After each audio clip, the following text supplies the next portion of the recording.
So Antonio Cairoli said, training, you have to enjoy it. Training, of course, is a massive part of being a pro MX rider and becoming a champion. It's really important, first of all, for helping you to avoid injuries and also improving your skills on the bike.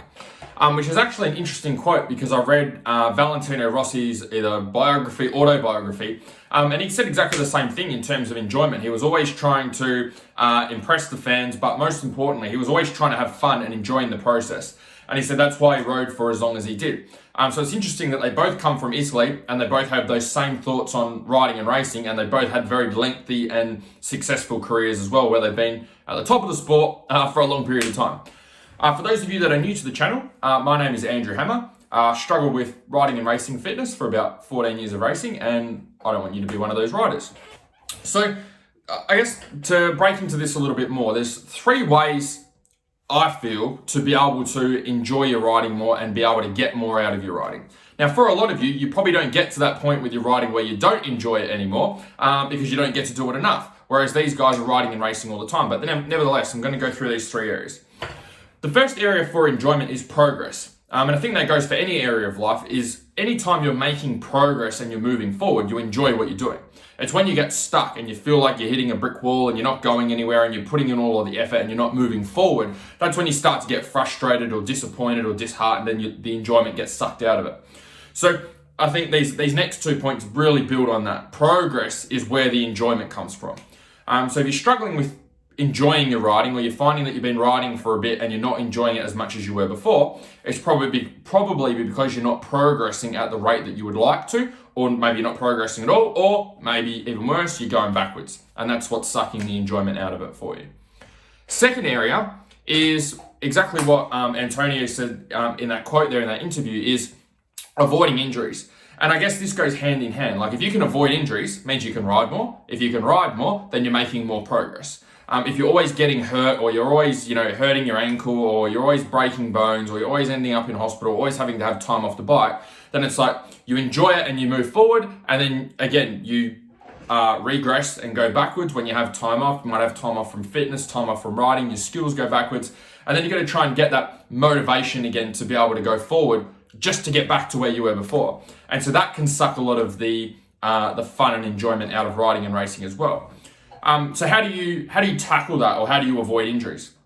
So there's a couple of things. So like Antonio said, first thing is get out on the bike consistently, okay, which is sometimes easier said than done, but there's 2 areas there that you can focus on. So the first thing is build up your fitness, okay, and build up your strength. The stronger you can get yourself, the lighter the bike will feel, and the lighter you can get the bike to feel, the less energy you'll use when you ride, okay? So if you're using less energy when you ride, that means you've got more energy to spread out over a longer period of time, which hopefully means you're making better decisions, you're sharper, you're able to muscle the bike around rather than the bike muscling you around. And so if you can do that, that means you're going to have less accidents, make less mistakes. If you can have less accidents and make less mistakes, then you're going to get hurt less, which means you're going to have more consistent levels of riding, more enjoyment from your riding, because you're going to have more progress from being on the bike more.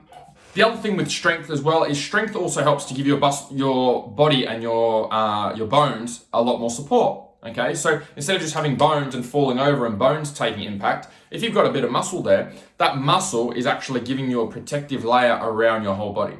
So the more of that protective layer you can build, to a degree, you don't want to look like a bodybuilder, but the more of that protective layer you can build, then if you do hit the deck, you've got a much higher chance of being able to bounce back and get back on, rather than feeling like every time you have a small tip over, you end up in hospital. Third thing is improve your bike skills, okay? Get better on the bike. So one of the mistakes I made with my riding and racing is, for 14 years of racing, I just used to go to the track and ride. And that's literally all I did. You go to the track, you ride. A good day's riding was, we went through a tank of fuel at the motocross track. Okay, if we only went through half a tank, then it wasn't a good day's riding. But the amount of riding you do, to a degree, doesn't really dictate progress and getting better. What does dictate getting better is faster lap times and better results on race day. That's what the actual indicator is. So the best, or the thing that I wish I had done when I was riding and racing, is worked on my skills a lot more. And that's exactly what Antonio said here. And like, by spending bike time, it's important to improve your skills on the bike. And that doesn't just mean riding. Okay, when you first start riding, just riding is going to be enough. But when you get to a certain point where you've been riding every weekend for a consistent period of time, then you're not going to progress as quickly as what you did at the start. So yes, you could ride more if that's an option, but the other option is be more efficient with that time that you have at the track. So something that I wish I'd done when I was riding and racing was I wish that at the start of every ride that I had, I'd spent the first 15 minutes just working on skills, practicing front brake control, back brake control, getting my body in different positions, working on doing starts, working on doing jumps, working on practicing a specific corner, working on doing ruts, working on body position going into corners, working on tackling braking bumps, working on tackling big whoops, all of those areas that I was deficient in or areas that were holding me back with my riding. I wish that I'd taken the time to put 10 or 15 minutes aside at the end of every session and just worked on those weaknesses. Whereas for me, I just did the stuff I enjoyed. Okay, and I just go out there and ride and do the things that I enjoyed, ride at the tracks that I like riding at. And so that's good in the moment. But then when it came to riding and race day, I didn't see the progress that I should have seen. Whereas if I put a little bit of that enjoyment aside for practice days and just focused a little bit on the stuff that I was shit at, then I would have got a lot better with that, which would have given me better results and faster lap times out on race day.